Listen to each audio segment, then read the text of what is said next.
علی السلام علیکم، خیریت سے ہیں؟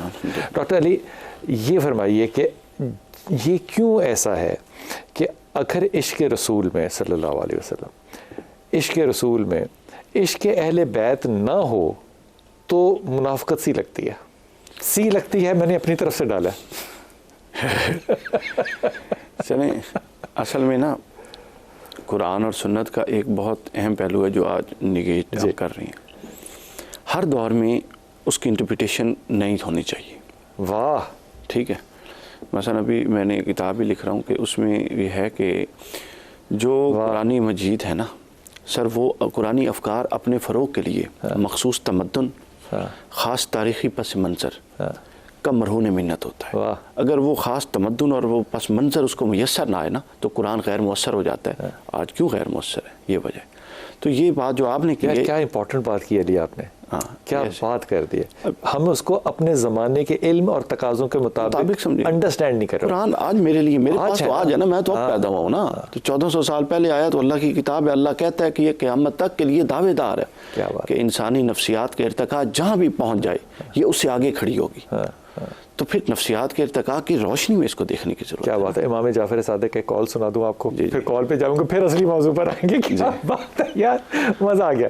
امام کے پاس وہ حروف مقطعات کے لیے ایک شخص گیا نا، تو امام نے وہاں پہ اس کو ایک جملہ کہا. انہوں نے کہا قرآن ہر عمر میں، ہر یعنی کہ زمانے میں اپنی ہر آیت کے نئے پلڑے یعنی کہ نئے صفحے کھولے گا. واہ، ایسا ہی ہر جگہ ہر زمانے میں نہیں کھولے گا. وہ نئے لکھنے والے اگر چلے گئے اور سمجھنے والے چلے گئے تو اس میں قرآن کا کیا دوش؟ بالکل ہے.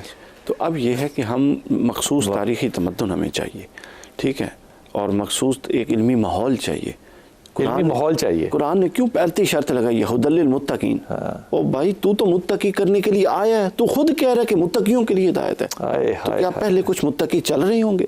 وہ متقی ہے جن کی فطرت اور عقل کے معقولات اپنی بنیادوں پر قائم رہیں. کیا بات ہے. یہ ماحول ہے، یہ ماحول ہے. وہ جیسے ہی پڑھیں گے فوراً کلک کر دیں گے، اور ان میں اتنی جرأت ہو کہ وہ پھر مفادات کو نہ دیکھیں. جب بات سمجھ آ گئی تو ختم بات ہو گئی. اس کا مطلب یہ نہیں ہو سکتا کہ کوئی شخص جو ہے وہ یہ کہے کہ صرف میری مسلک جو ہے اس پہ سڑکیں بند ہوں گی اور کسی پہ نہیں. بالکل یہ ممکن ہو سکتا. اب میں نے ایک تمہیدی بات عرض کی، اب واپس آپ نے مکمل بات عرض کر دی.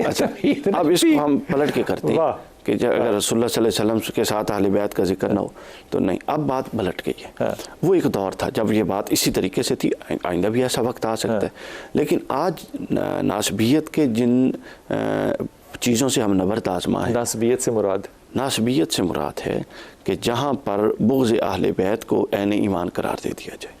رک جائیے، میں کال لے لوں اور اس بات کا مزہ لے لوں. نہیں، بات پوری ہو. ہائے ہائے ہائے، کریں جی کریں. اور اب یہ ہے کہ واہ واہ واہ، بغض اہل بیت کو ایمان کا حصہ سمجھیں. اب محبت رسول جو ہے، اور میں نہیں کہہ رہا، پیر میر علی شاہ صاحب کی تصفیہ مابین سنی شیعہ کا مقدمہ ہے. کسی نے پوچھا آپ کیوں لکھ رہے ہیں؟ فرمایا میں اس لیے لکھ رہا ہوں کہ اس پیر میر علی شاہ صاحب اس بدقسمت دور میں انہوں نے لکھا ہے کہ ناسبیت اور بنو امیہ کے لوگوں کی محبت کو اہل سنت اور ایمان کا حصہ سمجھا جا رہا ہے. میں اس کے رد کے لیے یہ کتاب لکھ رہا ہوں. اور یہ اقبال کا دور ہے. اب میری عرض سنی، اب دور یہ ہے کہ آپ اگر اہل بیت سے ذکر شروع کریں اور جو اہل بیت کو گوارا کر کے محمد رسول اللہ تک پہنچ گئے وہ پورا مسلمان ہے. آپ کو ترتیب بدلنی ہے، صرف ترتیب بدلنی، اوپر سے نیچے آنے. اور رسول اللہ نے خود بدلی.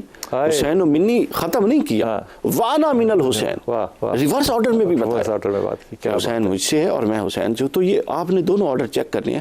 اور اس کی حدیث پاک بھی ہے. بالکل حدیث حضور نے فرمایا کہ میری محبت اللہ کی محبت ہے اور میرے محبت کے لیے حسن حسین کی محبت ضروری ہے. یہ ایک حصہ ہے.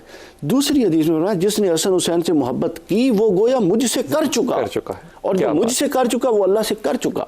تو اہل بیت کی محبت بھی، جو ان سے محبت کرتا ہے تو ان سے بھی محبت کرتا ہے، وہ بھی ہے. اچھا، اب جو اہل بیت سے محبت کرے گا وہ رسول اللہ سے محبت بالیقین کر رہا ہے اور اللہ سے کر رہا ہے. مگر حضور نے فرمایا جو مجھ سے کرے اس کے لیے لازم ہے کہ حسن حسین سے کرے. سبحان اللہ یار، یقین کریں کہ کوئی اور گفتگو کرنے کو جی نہیں کرتا.